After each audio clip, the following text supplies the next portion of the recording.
In this video we're looking at fractions and we're going to be ordering fractions by size. When we talk about fractions, we talk about the numerator and the denominator. The denominator is the number on the bottom of the fraction, and that tells us how large each part is.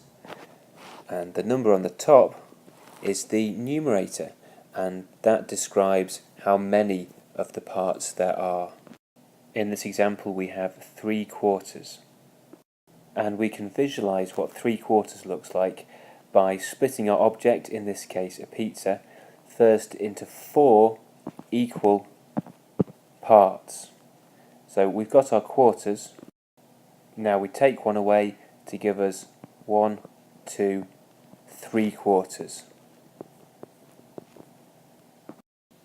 For our first example we have 3 fractions. We have 2/4, 1/4 and 3/4, and what we want to do is put them in size order from smallest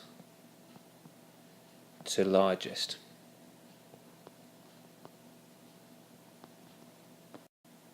And if you notice in this example, all of the denominators are the same. They're all 4, which makes it easy to visualize using our pizzas. Here we have 2/4, here we have 1/4, and here we have 3/4. And it's quite obvious that this one is the smallest, this one is the one in the middle, and this one is the largest. So we can write in size order 1/4, 2/4 and 3/4. So when the denominators are the same, we just put them in order of numerator from smallest to largest. Now we're going to have a look at a slightly more complicated example. In this example the denominators are different, so we have 2/4, 3/8 and 1/2. In order to solve this we have to find a way of making all the denominators the same, and then it will be quite easy to solve. To do that we need to find a common multiple of our denominators, and that means a number which is in the times table of all 3 of our denominators. In this case 8 is our common multiple because it's in the 4 times table, the 8 times table and the 2 times table. So we can keep 3/8 as it is, and now we must change the denominators of the other 2 fractions so that they are 8. And we do this by multiplying the denominator to get the desired amount. So for this one we know that 4 times 2 will give us something over 8. Now, just as you would have done with equivalent fractions, we need to keep the balance of the numerator and the denominator. So if you multiply the bottom by 2, you must multiply the top by 2 as well. So 2 times 2 gives us 4. So now we have 4/8. And we can do the same with the half. So we need to multiply it by 4 on the denominator to change it into 8ths, and whatever we do to the denominator we must do to the numerator.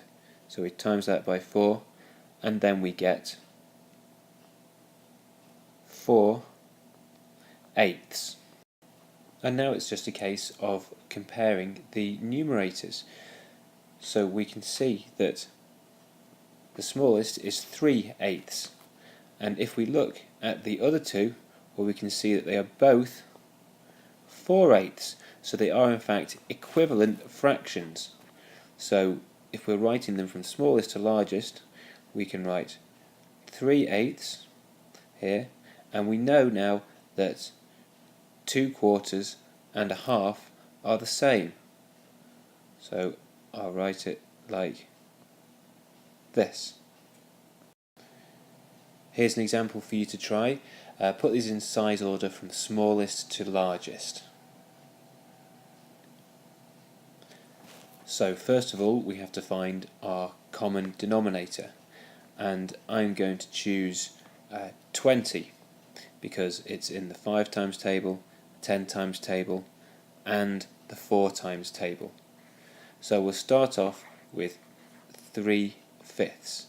I want to change the denominator to 20, and to get from 5 to 20 we multiplied by 4.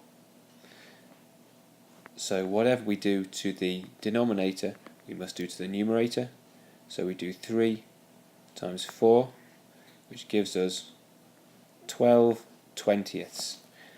Now let's have a look at 2/10.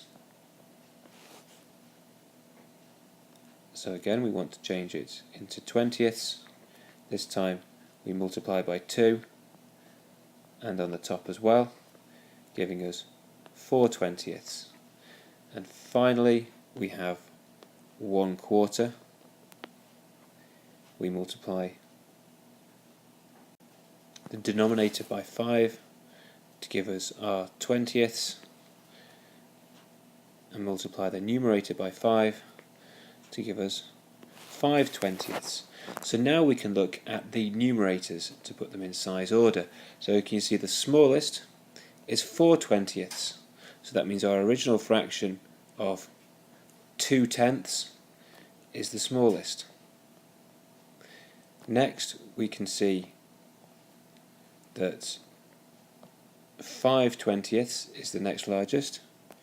So that's our original fraction of 1/4, so we can put that next, and that just leaves us with 12/20 or 3/5, which is the largest, so we can write that in here.